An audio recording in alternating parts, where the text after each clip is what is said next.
Hello दोस्तों, हम आपके लिए लेकर आए हैं पाकिस्तानी मीडिया का एक और लेटेस्ट वीडियो।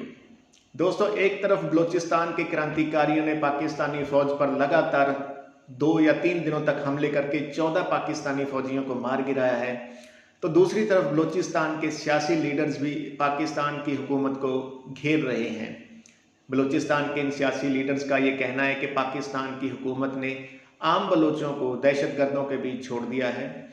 जहां तक पाकिस्तान पर हो रहे इन हमलों का सवाल है, तो दोस्तों पाकिस्तानी मीडिया का ये कहना है कि इन हमलों के पीछे भारत की खुफिया एजेंसी रॉ और अफगानिस्तान की खुफिया एजेंसी NDS का हाथ है। हालांकि इन हमलों की जिम्मेदारी बलूचिस्तान लिबरेशन आर्मी BLA ने ले ली है, लेकिन पाकिस्तानी मीडिया इस बात को मानने से साफ इनकार कर रहा है। दोस्तों, पूरी चर्चा का मजा लेने के लिए वीडियो को आखिर तक देखें और प्लीज हमारे चैनल को सब्सक्राइब करना ना भूलें। जय हिंद, जय भारत। बलूचिस्तान से बड़ी दुखी खबर है, बड़ी अफसोसनाक खबर है। जो सुई में मुंदरानी मठ के करीब दहशतगर्दों ने हमला किया है, उसमें सरफराज बुगटी साहब के कज़न भी हैं, वो भी शहीद हो गए। 4 लिवाज़ एहलकारों में वो भी शामिल थे। मगर बुगटी साहब ये फरमा रहे हैं कि हुकूमत जो है मुज़ाकरात के नाम पर मजाक कर रही है और रियासत ने हमें दहशतगर्दों के आगे फेंक दिया है। देखिए, गुजारे ये है कि पूरे सिनेरियो को देखें। ये ठीक है, दहशतगर्दों से मुज़ाकरात इस तरह से नहीं होनी चाहिए। मैं तो आपसे पहले भी कई दफ़ा कह चुका कि पोजीशन ऑफ स्ट्रेंथ से मुज़ाकरात किए जाते हैं। तालिबान तो इस पोजीशन में नहीं। पहली बात, तालिबान का दिल ही नहीं चाहता अफगान तालिबान का कि उन पर दबाव डालें। यानी जो मुल्क उन्हें सबसे ज़्यादा सपोर्ट फराहम कर रहा है, उसमें टेररिज्म रोकने की वो कोशिश नहीं कर रहे। वैसे कोई ज़्यादा कंट्रोल भी नहीं है। सही। लेकिन इस मामले का असल पहलू और है। असल पहलू ये देखिए ना, एक वाक़या तो नहीं हुआ ना।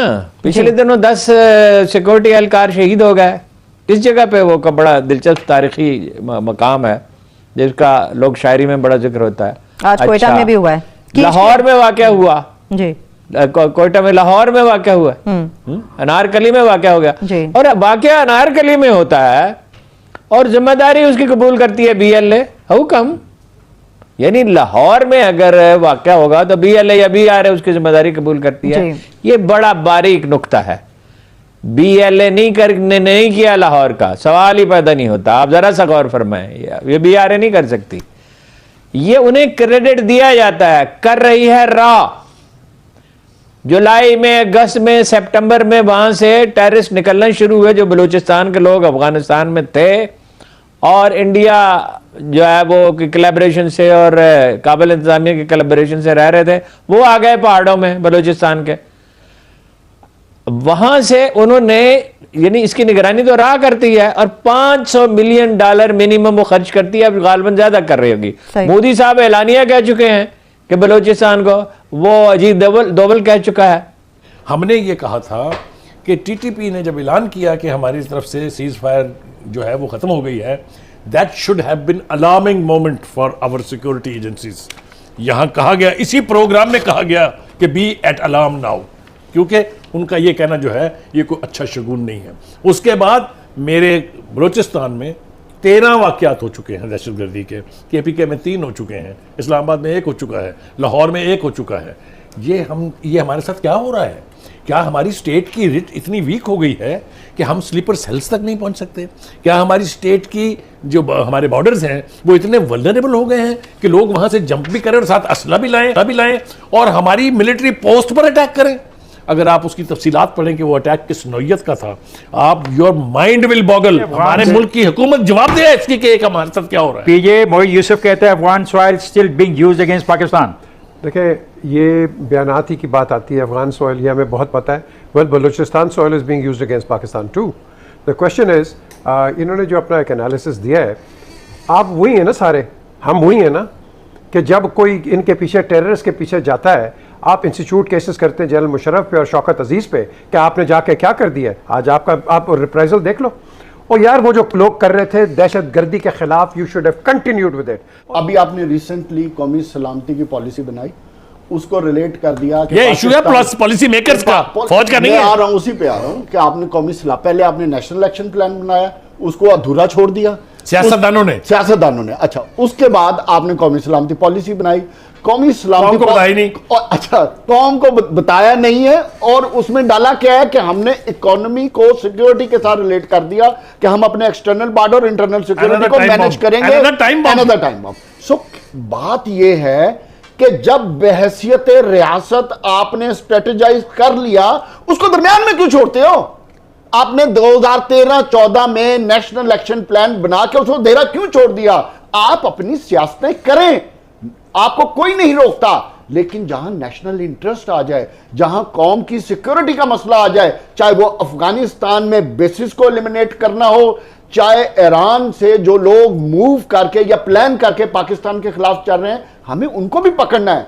हमने अलर्ट रहना, अपनी नेशनल स्ट्रेटेजी को हमने किसी कीमत पर भी कंप्रोमाइज नहीं करना चाहिए। हाँ, जब हम कंप्रोमाइज करेंगे तो फिर हमें ये शहादतें, ये खून उन माओं के बच्चों का, उन बीवियों के खामदों का, उन बच्चों के वालिदैन का देना पड़ेगा।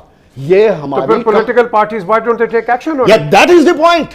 आप पॉलिसीज बनाते हैं, एक्शन प्लान यही कह बनाते रहे हैं, हैं फौज के बारे में कोई सेम पाकिस्तानी कभी नहीं जा सकता। फौज की बात नहीं है, फौज जो करती है, आपका मुल्क फौज की वजह से बचा हुआ है। फौजी तो कुर्बानी दे रहा है, हर मुल्क अपनी फौज की वजह से। समझ नहीं आ रही बात ये थी, उन दहशतगर्दों के को कंडेम करते, वो कहां से आ रहे हैं हम उस पर बात करते हैं, उनके जो स्लीपर सेल है उनकी बात करते हैं, पता नहीं हम किस बहस में उलझ गए हैं। फिर आप आ जाते हैं, जब आपकी एक नेशनल पॉलिसी बन जाती है, आप उस पर provincial government, arm forces, law enforcement agencies उस पर काम करते हुए, जो भी आप बात कर रहे हैं, स्लीपर सेल्स हैं, हाइड आउट्स हैं, उनके कॉन्टैक्ट्स हैं, सबको टारगेट करते हैं और एलिमिनेट करते हैं। बलूचिस्तान गवर्नमेंट को पैसे भी दो। बलूचिस्तान में आ जाएं। बलूचिस्तान में देखें, मैं बड़ी माजरत के साथ एक बात करूंगा कि ये जो बयानिया है ना कि नाराज बलोच वाला, हम नाराज बलोच को सियासी तौर पे लें जो सियासत कर रहे हैं, सर वो हमारे मामे नहीं लगते, और हमारे मामे नहीं लगते, और जो इस नाराज बलोच के कवर में पाकिस्तान में चाहे BLA हो, चाहे BNA हो, चाहे किसी भी तहरीक का हिस्सा हो, बन के अपना चाहते हैं, चाहे वो रा के स्पॉन्सर्ड है, चाहे इंडिया से स्पॉन्सर्ड है, चाहे अफगानिस्तान से स्पॉन्सर्ड है, हमें उनको टारगेट करना चाहिए। जब 14 जवानों की जानें ऐसे हादसात में गई हों, तो फिर कोई पीछे कदम रख के डिफीटिस्ट किस्म की गुफ्तगू नहीं करनी चाहिए, वो अच्छा नहीं लगता। पर खामखा की बड़कों का भी कोई फ़ायदा नहीं होता। हम जो कई दफ़ा TV स्टूडियोज़ में बैठ के तकरीबन ऐलान जिहाद कर देते हैं, वो बिल्कुल बेसूद किस्म की है। 14 जानों का ज़िया दफाई ये छोटा नुकसान नहीं है, बिल्कुल। और ये कोई आम कोई झड़प नहीं है जिसमें एक आदमी जख्मी हो। एक चेक पोस्ट पे बाकायदा हमला हुआ है। जब आप एक किसी दिफाई पोजीशन पे हमला करते हैं तो दिफा करने वालों के पास एडवांटेज होती है कि वो किसी ना किसी चीज़ के पीछे वो तैयार बैठे होते हैं। अगले जो होते हैं, जो अटैक करते हैं, वो उनका नुकसान ज़्यादा हो सकता है। पर यहाँ पे काम उल्टा हुआ है, तो हमें सारी सर्कमस्टेंसेस पता नहीं है।